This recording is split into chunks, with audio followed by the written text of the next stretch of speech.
Hi,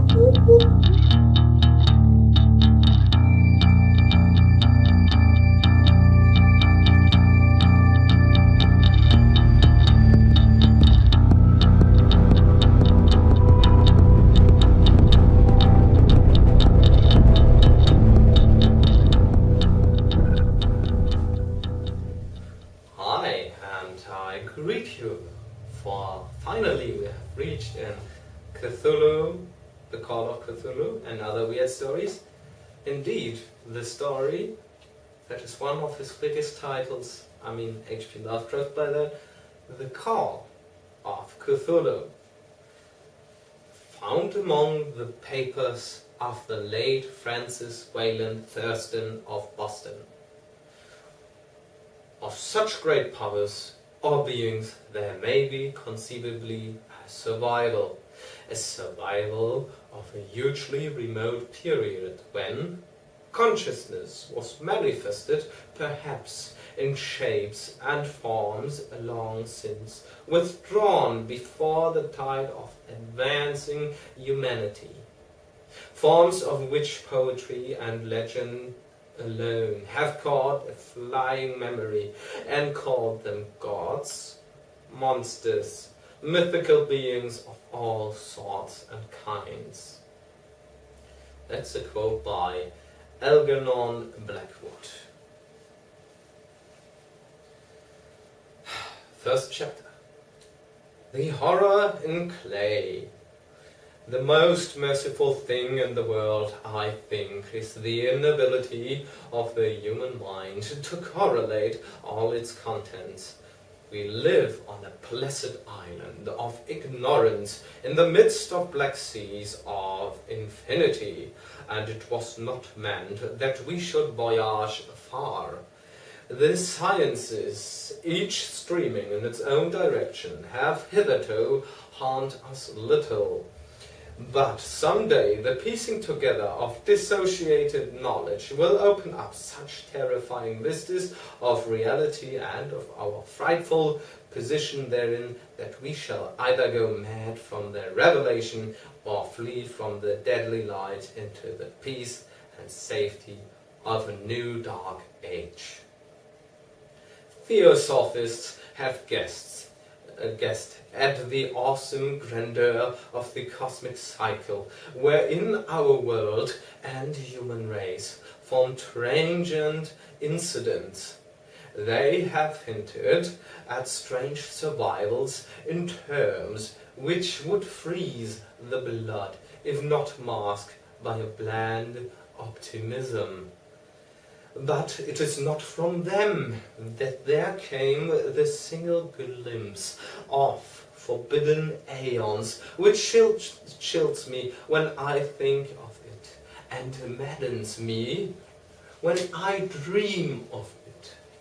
That glimpse, like all dread glimpses of truth, flashed out from an accidental piecing together of separated things.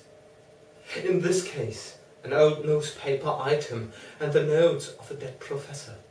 I hope that no one else will accomplish this piecing out. Certainly, if I live, I shall never knowingly supply a link in so hideous a chain. I think that the professor, too, intended to keep silent regarding the part he knew, and that he would have destroyed his notes had not some death seized him. My knowledge of the thing began in the winter of 1926 until 27 with the death of my grand-uncle George Gamel Engel, Professor Emeritus of Semitic Languages in Brown University, Providence, Rhode Island. Professor Engel was widely known as an authority on ancient inscriptions and had frequently been resorted to by the heads of prominent museums, so that his passing at the age of 92 may be recalled by many. Locally, interest was intensified by the obscurity of the cause of death.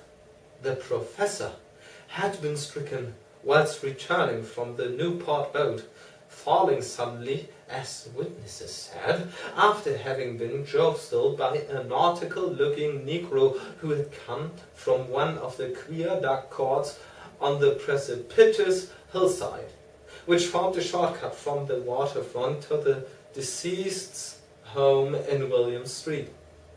Physicians were unable to find any visible disorder, but concluded after perplexed debate that some obscure lesion or lesion of the heart, induced by the brisk ascent of so steep a hill by so elderly a man, was responsible for the end.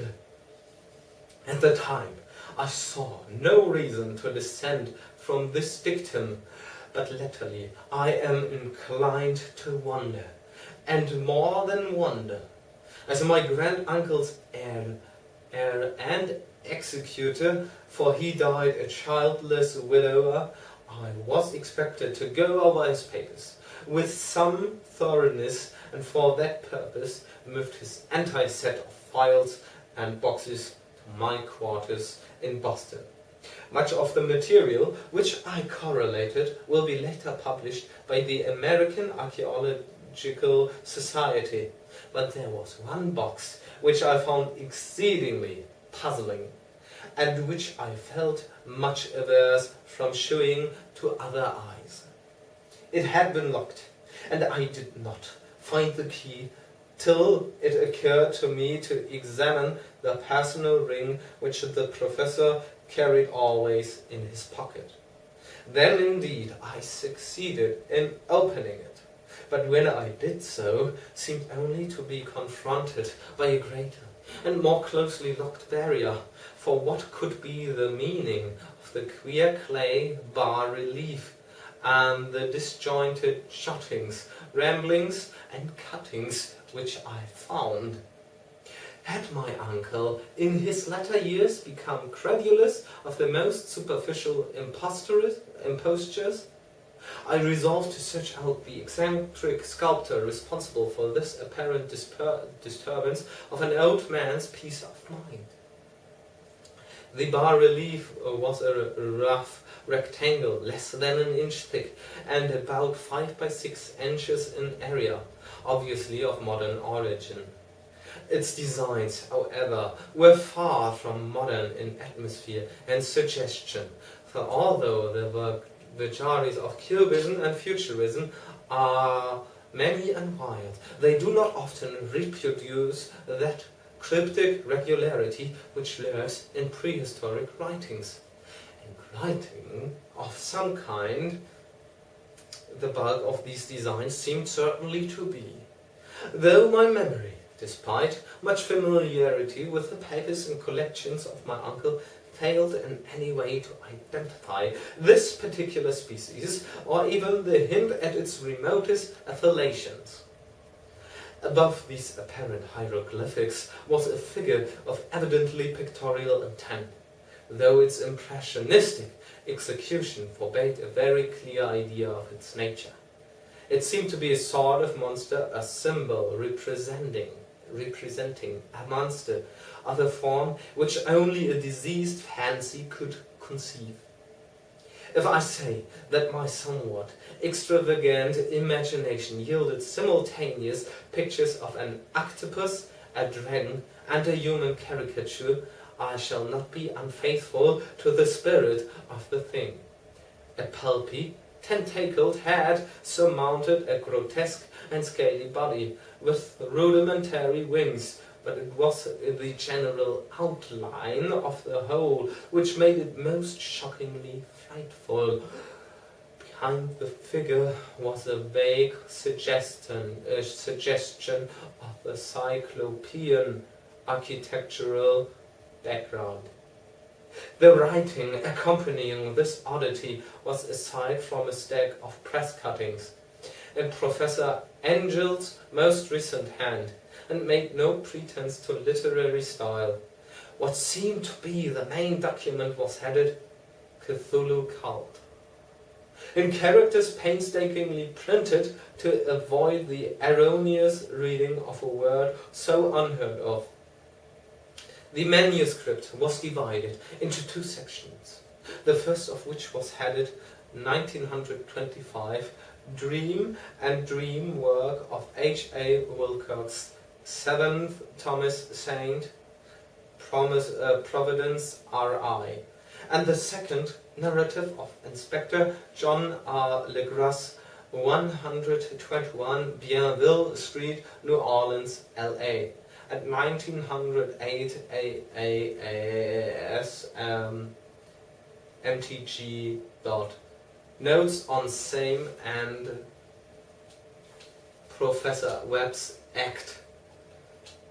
The other manuscript papers were all brief notes, some of them accounts of the queer dreams of different persons, some of them citations from the theosophistical books and magazines, notably W. Scott Eliot's Atlantis and the Lost Lemuria, and the rest comments on long-surviving secret societies and hidden cults with references to passages in such mythological and anthropological sourcebooks as Fraser's Golden Bough and Miss Mary's Witch Cult in Western Europe.